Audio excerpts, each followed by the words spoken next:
Will agree with me when it comes to security guard jobs.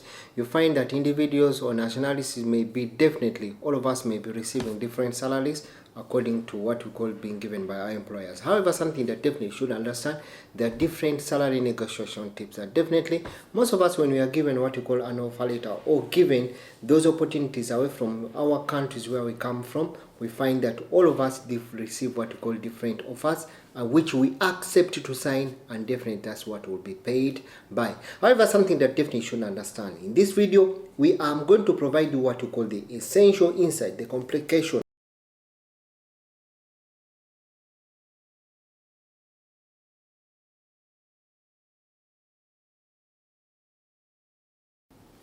Salary negotiation tips for security guard jobs. Yes, most of you will agree with me when it comes to security guard jobs. You find that individuals or nationalities may be definitely, all of us may be receiving different salaries according to what we call being given by our employers. However, something that definitely should understand, there are different salary negotiation tips. That definitely, most of us, when we are given what we call an offer letter or given those opportunities away from our countries where we come from, we find that all of us receive what we call different offers, which we accept to sign, and definitely that's what will be paid by. However, something that definitely should understand, in this video, we are going to provide you what we call the essential insight, the complication, the complicity of what we call the salary negotiation for what we call the security guards in Qatar.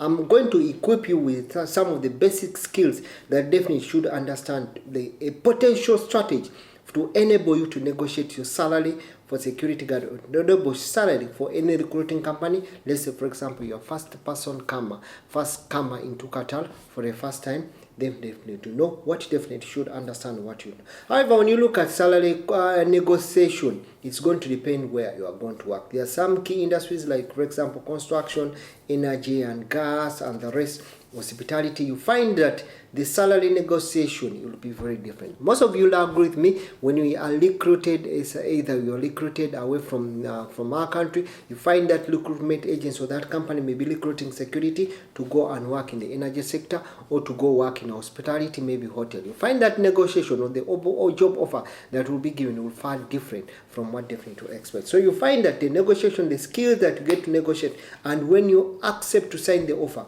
it will be totally very different for you, and that will be the equivalent of what you call the average salary, or definitely that you've agreed to sign, and that's what will be paid for at a college. So in this insight, I'm just want to share with my own experience that definitely you're going to see.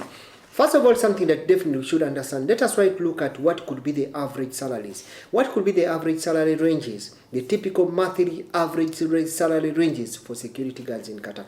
If you are working as a security guard, for example, entry level, you know you are maximum, you're going to get between 1,200 to 1,800. Most of you will agree.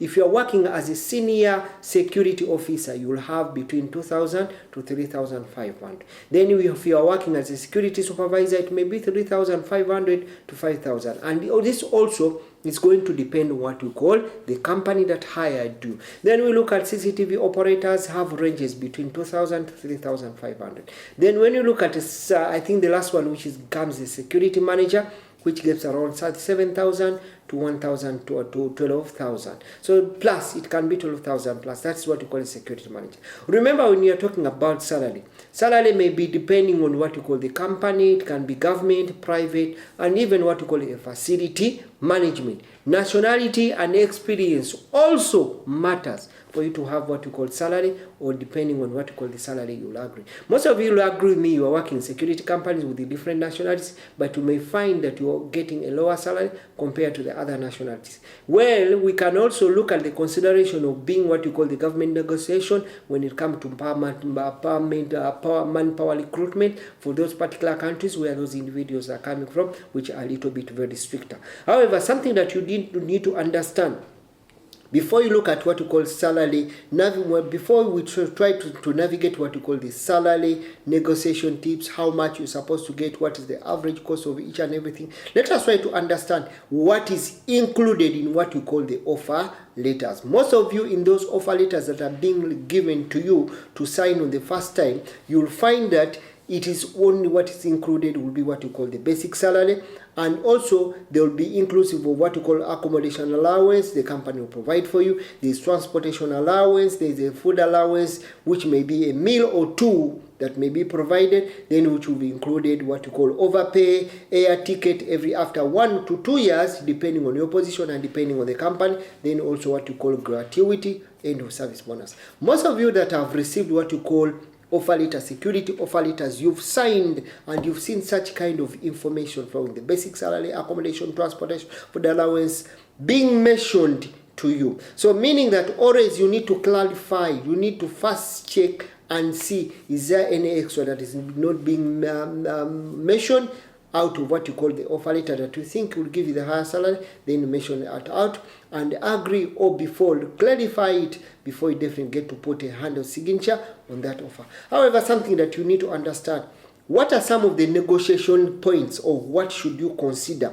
Yes, evaluate what you call a full offer. Yes, not just salary. Look at the other benefits that you are entitled to and what you are going to go. Yes, most of you being given an offer. Let's say, for example, you're given an offer and you're within Qatar. Yes, look at grabbing. If you an interview or someone asks you how much you need as a security guard, especially let's say, for example, you're going to work as it's a project in Ahmad International Airport, and someone will ask you how much you're going to how much you need as a security guard. Then comparatively look at the two situations and look at the job markets and look at Ahmad itself, the situation, compare. Then definitely you can be able to negotiate it well. Then look at what you call the visa status. Yes, if you have your visa, if you have your own visa, it will be very different pay. If it is a company visa, it's going to be a different pay. Especially if you have a sponsor, it's going to be a very different pay. So those are kind of negotiation points that you should consider if you are halting or if you are thinking of having more money paid to you as salary compared to other guys. Then look at those points. Are they in line of what you want, or are they in comparative line of what you possess? Then definitely you can be able to negotiate what you call a higher salary compared. Then you look at what you call highlight your strength. Let's say most of you have gone for interviews. They try to ask you what is your strength. Definitely you need to prove out yourself that you are an icon away from the rest, that you are someone who can be beneficial or someone valuable to a company, and you, as when you try to request a higher salary, they will weigh it out, see your skills, and definitely they will know that once we will be paying this person, will be valuable comparatively, will be in line with what you call the service or what is going to give you. Then something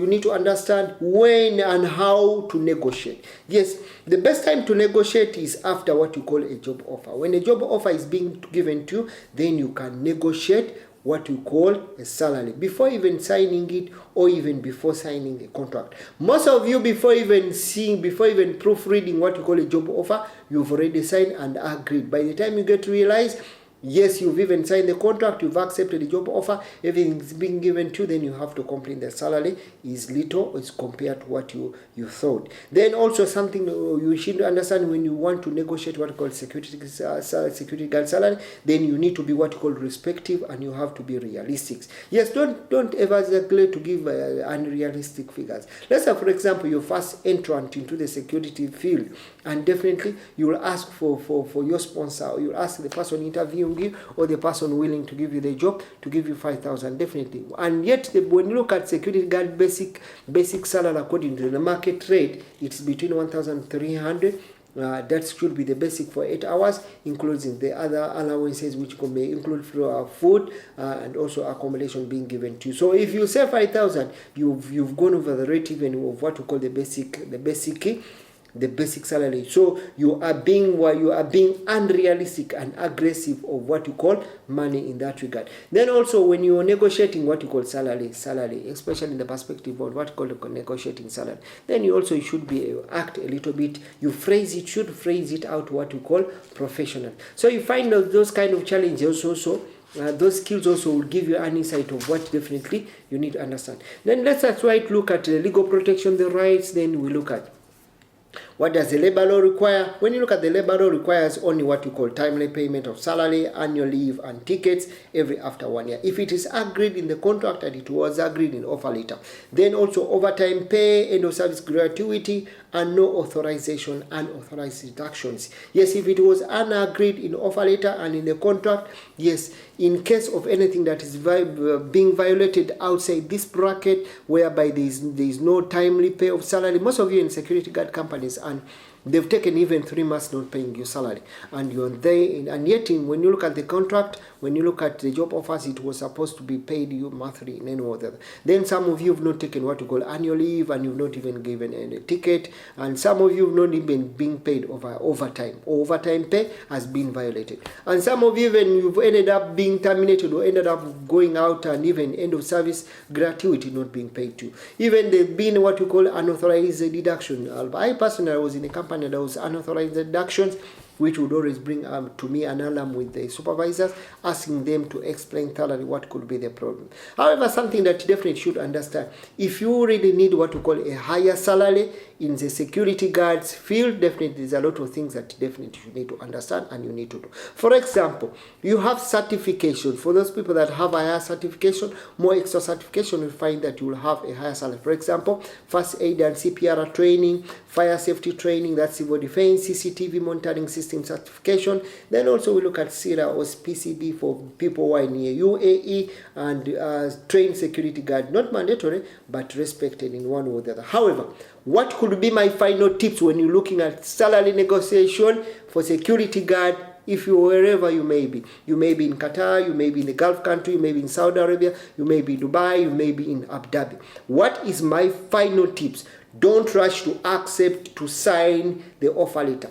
Always review the offer letter before you get to sign, and see that what comparatively being written as salary is exactly what you need and will be good for you. Then also, if you are relocating to Qatar or relocating to Dubai or UAE in any country as a security guard, who is going to cover what you call the visa and air fare, or what you call the ticket? Most of you being given jobs, and still the company will request you to cover what you call the visa fee, then also to cover the air ticket. Remember, to some countries, like for example, when you look at Qatar, what we have what you call a work visa sponsorship, the company hiring you will give you the ticket, and also will cover what you call the visa fee in its own pockets for you to have. Then what is the probation period? Most of you have not looked at the probation period. As very important, especially when it comes to security guard. And you find to some companies, if you did not read what you call the offer letter properly, you'll find that the probation period is either 6 months, some 3 months. So read the offer letter, the contract, and understand exactly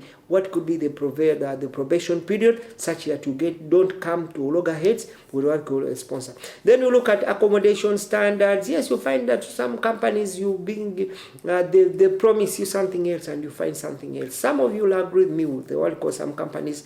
You find that the accommodation are far away from what you expect, over congested in one or the other, which may be comparatively what we agreed upon. So definitely also some of these things, when you look at salary and comparing other factors, definitely you need to understand, you need to look at them as something very important. I hope I've tried to share something for you.